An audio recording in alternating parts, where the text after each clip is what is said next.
है उस रूप में दूसरा नहीं है। उनकी सामर्थ्य कितनी है? दुर्गा कोटि अमित अरिमर्दन। हरि की सामर्थ्य कैसी? अमित दुर्गाओं जैसी। 1 करोड़ अरब नहीं, अमित दुर्गाओं जैसी दुष्टों का मर्दन करने की सामर्थ्य। अमित था नहीं कि कितनी सामर्थ्य है। एक दुर्गा रूप में जब हरि प्रकाशित होते हैं तो त्रिभुवन में कोई सामने खड़ा होने वाला नहीं होता।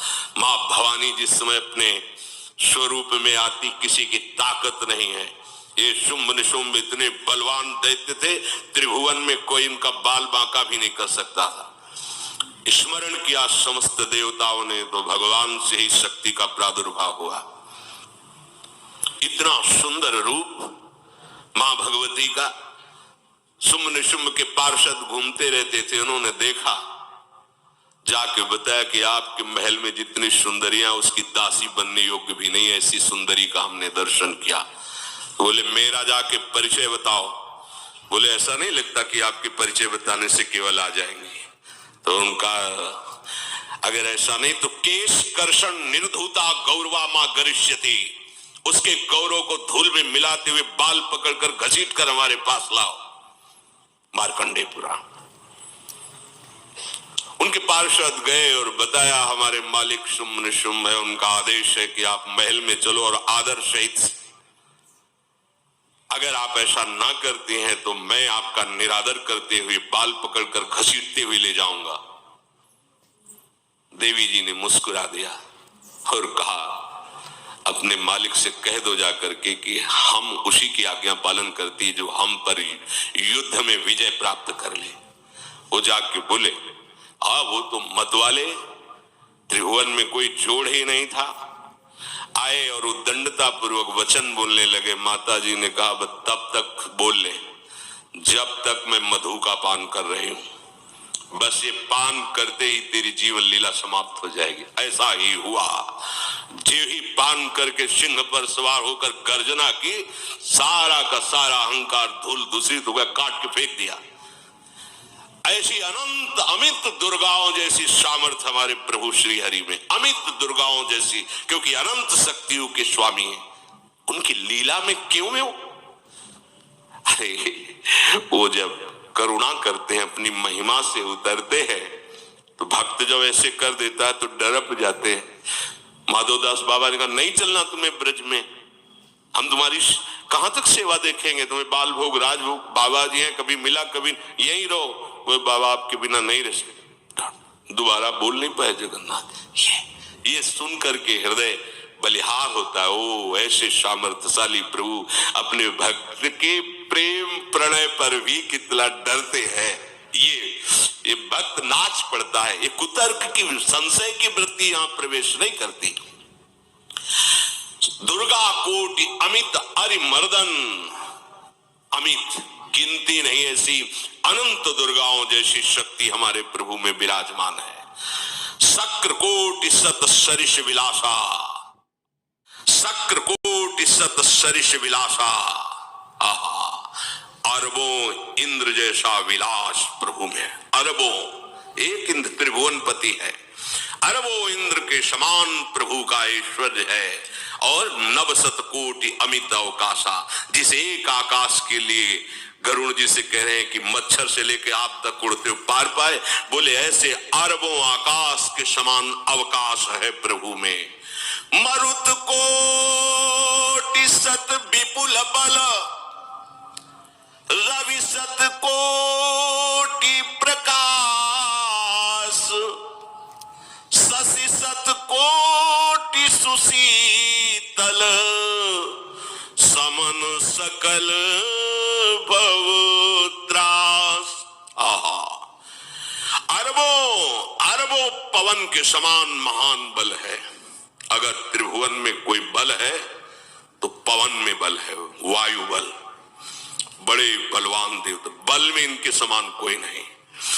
इन्हीं के अंश से प्रकट होते पवन पुत्र हनुमान, और इन्हीं के अंश से प्रकट होते पवन पुत्र भीम।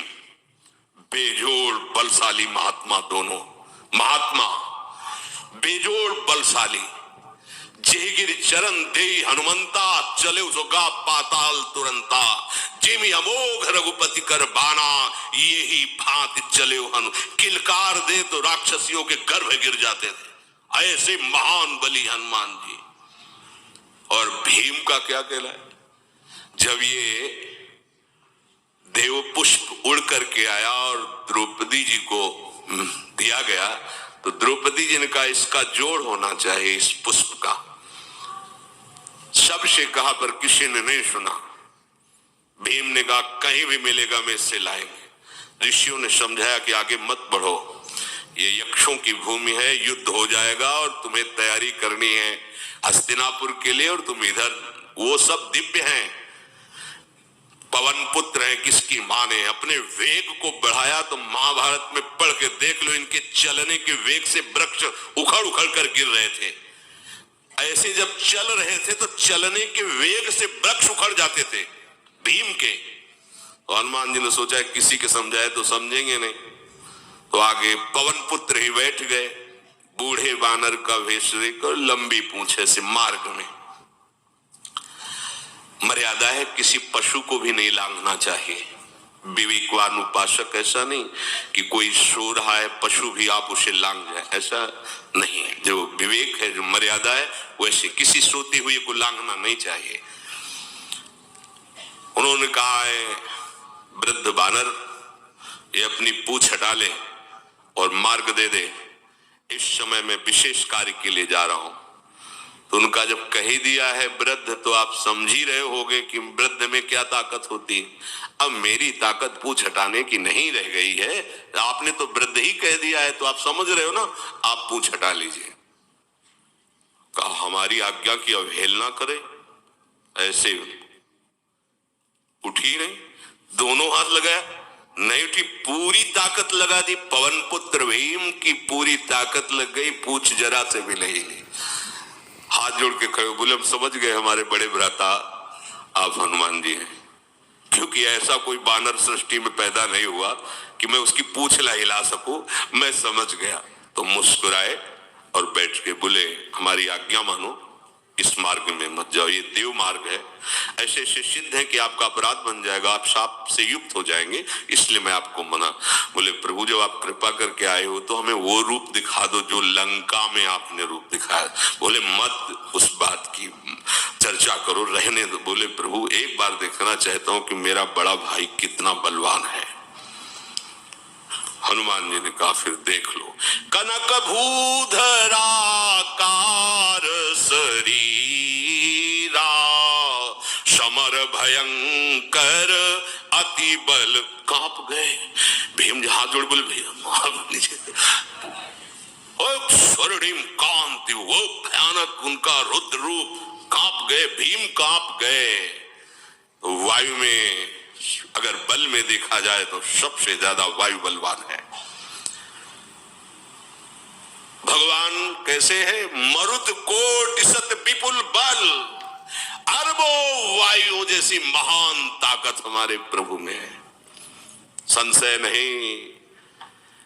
वो अगर छोटी सी कार्य के लिए सहयोग लेते हैं, ए उठवा दो, ऐसा कर, भक्तों के साथ वो विनोद करते, लीला करते, नहीं उनमें बल कितना है। ऐसे पवन पुत्र हनुमान जिनके चरणों को ऐसे गोद में लिए रहते हैं। एक उपनिषद में चरित्र आता है कि असुरों पर विजय प्राप्त करने के कारण देवताओं को गर्व हो गया और सभा में नृत्य गान चल रहा था। भगवान जब किसी पे गर्व करते हुए देखते हैं तो उनको अच्छा नहीं लगता। फिर सृष्टि के विधान के प्रधान अधिकारी जब देवतागण और देवराज इंद्र और उन्मत्तता, विजयश्री में उन्मत्तता आ जाती है, तो भगवान ने एक यक्ष का रूप धारण किया और सभा के प्रधान द्वार पर दिखाई दिए। देवराज इंद्र ने कहा कि पता लगाओ ये कौन है, बिना आज्ञा के बिना सूचना के कैसे आ गया है, क्योंकि त्रिभुवनपति है ना।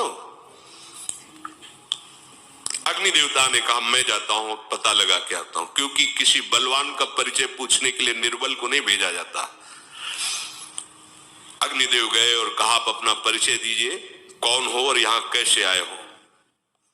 तो उनका परिचय लेने के पहले हम आपका परिचय जानना चाहते हैं, आप कौन हो। उन्होंने कहा कि मैं अग्निदेव हूं।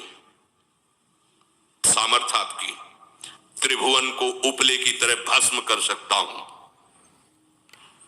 मैं समस्त प्राणियों के उदर में बैठकर अन्न और जल का पचाकर जीवन दान देता हूं, जीवन पोषण करता हूं।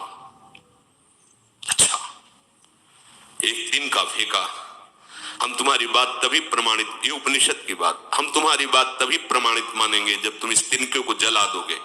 अब कोई अग्नि देवता से तिनका जलाने की बात कहे, सहज में दृष्टि डाली, कुछ नहीं हुआ, पूरा पावर लगा दिया। यक्ष जी ने मुस्कुरा के कहा, तुम तो कहते थे पूरे त्रिभुवन को उपले की तरह जला दूंगा, अब गिरिवा झुकाई पहुंचे। देवराज इंद्र ने कहा कौन है। बोले असमर्थ रहा उनका परिचय जानने में, वायु देवता।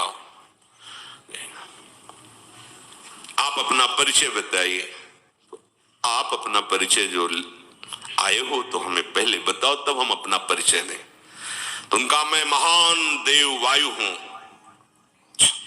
बल आपका, संपूर्ण जीवों का जीवन हूं। अगर मैं रुक जाऊं तो एक भी क्षण सृष्टि टिक नहीं सकती, क्योंकि सब वायु से जीवित है। और मैं पूरे ब्रह्मांडों को तिनके के से उड़ा सकता हूं। ये तिनका है, उड़ाओ। पूरी ताकत लगा दी वायु देवता ने, तिनका नहीं उड़ा। ग्रीवा झुकाई, वापस चले गए। अब देवराज इंद्र उठे, जे ही नजदीक पहुंचे यक्ष अंतर्धान हो गए और देखा साक्षात ब्रह्म विद्या दूर से मूर्तिमान ब्रह्म, और डांट लगाई कि तुम उनसे संभाषण करने योग्य भी नहीं हो, क्योंकि तुम सबसे बड़े सिंहासन पर बैठे हो और अहंकार करते हो। तुम्हारे देवता सब सामर्थहीन है, एक तिनका भी अग्नि नहीं जला सका, एक तिनका भी वायु नहीं उड़ा सका। अरे जिनकी शक्ति से शक्तिमान वो भगवान स्वयं आए हुए थे, कांप गए देव। अहंकार मत करो, जाओ, भगवान के बल से तुम विजयी हुए, देवताओं के बल से नहीं। देवताओं में जो शक्ति है वो उन्हीं के अंश से आई हुई है। अरबों वायु के समान महान बलशाली हमारे श्री हरि, अरबों सूर्यों के समान उनका प्रकाश, अरबों सूर्यों के समान प्रकाश, अरबों चंद्रमाओं के समान सुशीतलता, समस्त भयों और दुखों का नाश करने वाले प्रभु श्री हरि। काल कोटि सत सरिस अति, दुस्तर दुर्ग दुरंत, धूम के तु सत कोटि सम, दुराधरस भगवंत। अरबों कालों की सामर्थ्य, अरब नहीं अरबों कालों की सामर्थ्य भगवान, एक काल अनंत ब्रह्मांडों में तांडव मचाए रखा है। अरबों काल, अमित बलशाली, अत्यंत दुस्तर, दुर्गम, दुरंत, कौन? प्रभु श्री हरि। अरबों धूमकेतुओं के समान अत्यंत प्रबल सामर्थ्यशाली, प्रभु अगाध सत कोटि पताला, शमन कोटि सत सरिस कराला, तीरथ अमित कोटि सम पावन, नाम अखिल अघ पूग नशावन। कितने अथाह हैं प्रभु, बोले अरबों पाताल से भी बढ़कर।